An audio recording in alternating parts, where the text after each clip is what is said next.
هغه چې قصاب چا باندې قرض لرې خرڅ کړی نو چې لرې قرض ورکړی خو بیا هغه سړی تیر و هغه پیسې نه ورکولې او ده پېژانده نه نو ده په چل ول کې هغه سړی معلومو نو چې څوک به ونه راغله نو دې قصاب به ورته ویل چې هلکه څنګه څه خوندي وو نو ویل هغه به ورته ویل چې د څه شي نو ده به ورته ویل چې زه یار بستني بیا به بل راغی هلکه ویل څه خوندي وو نو هغه به ورته ویل د څه شي نو بس ده به ویل یار بستمني خو په دې کې دغه شاته وخت به تېرېده او ده به تپوس کاوه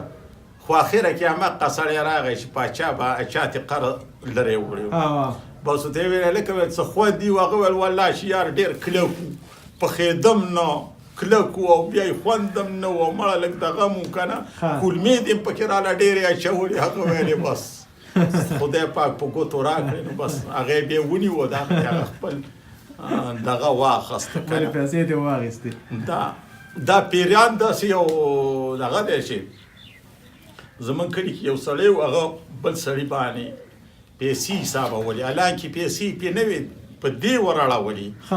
خو ده به ویلې نه ویلې زما پې دي نو یو ورځ یې دا مشران را روان کړه چې سړي سره حساب کتاب وکړو نو بیا یې په ده ور واړولې نو بیا ورته هغه سړي یو مثال ورکړه مثال یې ورته داسې ورکړی چې پخوا یو زمیندار و هغه یو پټي داسې کنده و هغې کې یوه کوله نو ویلې هلته د پیرانو کورونه و هغوی ورته وویل یو پیری ونه راغی ورته ویې ویل چې زمیندار ماما ته چې دا پټی اړی دومره خواري کې او غوانم ستړي کې او ځانم ستړی کې او تخم هم چې تاوانم کې نو خوښه دې نه ده چې دا زموږ کورونه دي دا مه ورانوه او زه چېرته لاړ شه د دې بدله موږ اجاره درکړو نو ویل هغه زمیندار ورته وویل چې څومره اجاره به راکړې زمیندار دی پیری ورته وویل چې څومره اجاره به راکړې دی زمیندار ورته وویل چې یاره بس یو 100 منه راکوه نو بس هغه ورته چې بلکل چې 100 منه غنم بدله در کوم بس زمیندار قولبر روانه کړل او راغی په بل پټي کې کار کوي چې په بل پټي کې کار کوي نو بس په دې منځ کې د پیرانو بل مشر دی هغه راغلی دی د دې کشر نه تپوس کړی دی چې یاره څه میلمه یا څوک به تلي راغلي نه و ده ورته ویلي دي چې یاره یو زمیندار راغلی و دا ځای یې اړاوه ما ورته ویل چې دا مه اړوه 100 منه غنم اجاره مې ورته ومنله دا خبره مې ورسره کړې ده نو ویل دې مشر پیري ورته وویل چې د خدای انصافداره پیران چاله غنم ورکوي شا به په سړي پسې ځان ورسوه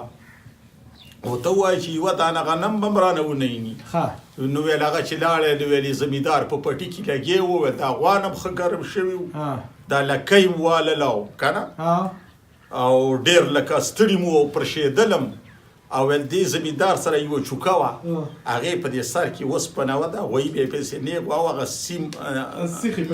سیخ یې پکې اچولی و تېره غوندې او نو ویل ده داسې کار کوه ویل دغه د پیرانو چې دا کوم کس چې وله مشر ورته وویلې چې یاره ورته ووایه زمیندار ته چې اجاره موږ نه منو که نه پیران چاله دا شی نه ورکوي ګوره د دې په تمه نه شي نو ویلې چې دا پیری وله را روان دی ویل ده ورته دا سیخ مخامخ که داسې چې ته بیا څنګه رالی